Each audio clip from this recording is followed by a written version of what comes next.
कहते हैं क्या पूछना है। माँ पिता इतनी जल्दी में होते हैं कि वो घर से बाहर ऐसे ही बिना बोले निकल जाते हैं। लेकिन आध्यात्मिकता भी हमें सिखाती है कि जब भी हम बाहर निकलते हैं तो ईश्वर से बात करके निकले, उससे अनुमति लेकर निकले।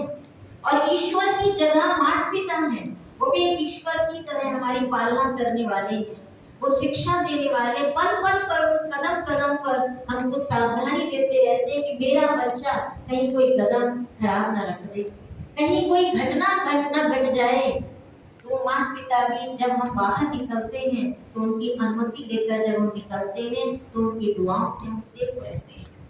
लेकिन इतना टाइम नहीं रहता आज के बच्चों के पास, और वो सडनली घर से बाहर निकलते हैं। माता पिता देखते रह जाते हैं, मेरा बच्चा आएगा, मुझसे मेरे पैर छुएगा, मैं आशीर्वाद दूंगा, और वो बाहर कहीं भी जाएगा तो हम उनके साथ रहेंगे। एक बार मैं बैठी दादाजी के साथ में, तो यही कह रहे थे कि आप हमसे पूछ कर जाते हो तो क्यों?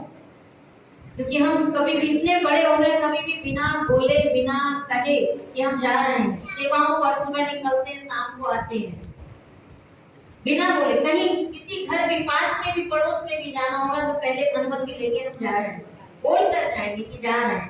तो बोला क्यों पूछ कर जाते हो, क्यों बोलते हो हमें? क्योंकि इसमें बड़े फायदे होते हैं। आप हमें पूछ कर जाते हो तो हमारा ध्यान आप पर रहता है कि हमारा बच्चा जहां जहां जा रहा है उस ईश्वर की छाया उसके ऊपर रहे, वो सुरक्षित रहेगा। और जब हमसे पूछ कर जाते हो तो नमस्कार करते हो, शांति करते हो, तो दुआएं भी हमको साथ में मिलती हैं। और खाली दुआएं नहीं मिलती हैं बल्कि वो शक्ति भी, जो उनके बोल होते हैं, वो बोल के द्वारा शक्ति भी हमें मिलती है। लेकिन समय का परिवर्तन जो हो रहा है, माता पिता, जैसे कहा माता पिता 60 वर्ष के बाद संस्कार ऐसे हो जाते हैं। लेकिन मैं तो ये भी कहना चाहूंगी कि आज माता पिता के पास भी बच्चों को शिक्षा देने की, सावधानी देने की समय नहीं है। वो सिर्फ कार देने की सोचते हैं। हमारी बेटी है उसको कार देना है, बेटा है तो कार लेना है। लेकिन हम बच्चों को संस्कार दें, हमें मांगने की जरूरत नहीं, अपेक्षा करने की जरूरत नहीं है कि माता पिता से हमें कुछ मिले या बच्चे हमारे बुढ़ापे का सहारा बने। ये बच्चों से भी हम अपेक्षा न करें, बल्कि हम बजाय कार को जो समय दे रहे हैं, आज क्या है, क्यों परिवर्तन हुआ है? सिर्फ कार लेना या कार देने की बात हम सोचते हैं, उसी के पीछे हम भागते हैं। और बचपन से अगर बच्चों को बिठा कर उनको शिक्षा दें, संस्कार दें, तो हमें अपेक्षा नहीं रहेगी कि बच्चे हमें हमारा आदर करें, सत्कार करें। और न हमें ये रहेगा कि हमारे माँ बाप वृद्धाश्रम में रहे, नहीं, हमारे माँ बाप को भी हमारी उम्र लग जाए, हमारे माँ बाप को भी हमारी उम्र लग जाए, और कितने भी वृद्ध हो जाएं, हम उनका सहारा बने रहे, हम उनकी लाठी बने, ना कि वो लकड़ी वाली लाठी हम माँ बाप को पकड़ा दें।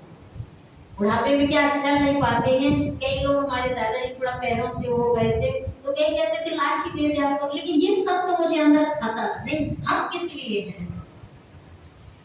एक माँ बाप को हम लाठी पकड़ाएं तो लाठी हम हैं, वो लकड़ी की लाठी सहारा न दें हम बुढ़ापे में। क्योंकि जब हम बच्चे चलना नहीं जानते थे तो हमारे माता पिता ने हमको समय दिया उंगली पकड़कर चलने के लिए। क्या उनके पास काम नहीं था, क्या उनके पास धंधा नहीं था? लेकिन नहीं, वो माता पिता ने जब हमें उंगली पकड़कर चलना सिखाया, गिर गए तो उठकर उठाया और फिर चलना सिखाया, चल बेटा चल, उंगली पकड़कर चलना सिखाया, तो क्या हम बुढ़ापे में अपने माँ बाप को लाठी पकड़ा दें? शोभा देगा? नहीं।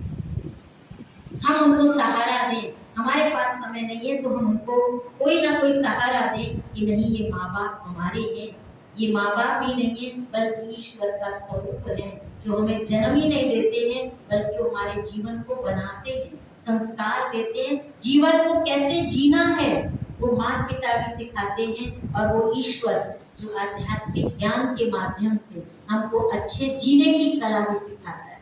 प्रजापिता ब्रह्मा जो इस ईश्वरीय विश्वविद्यालय के फाउंडर थे, जिसमें वो परम शक्ति परमात्मा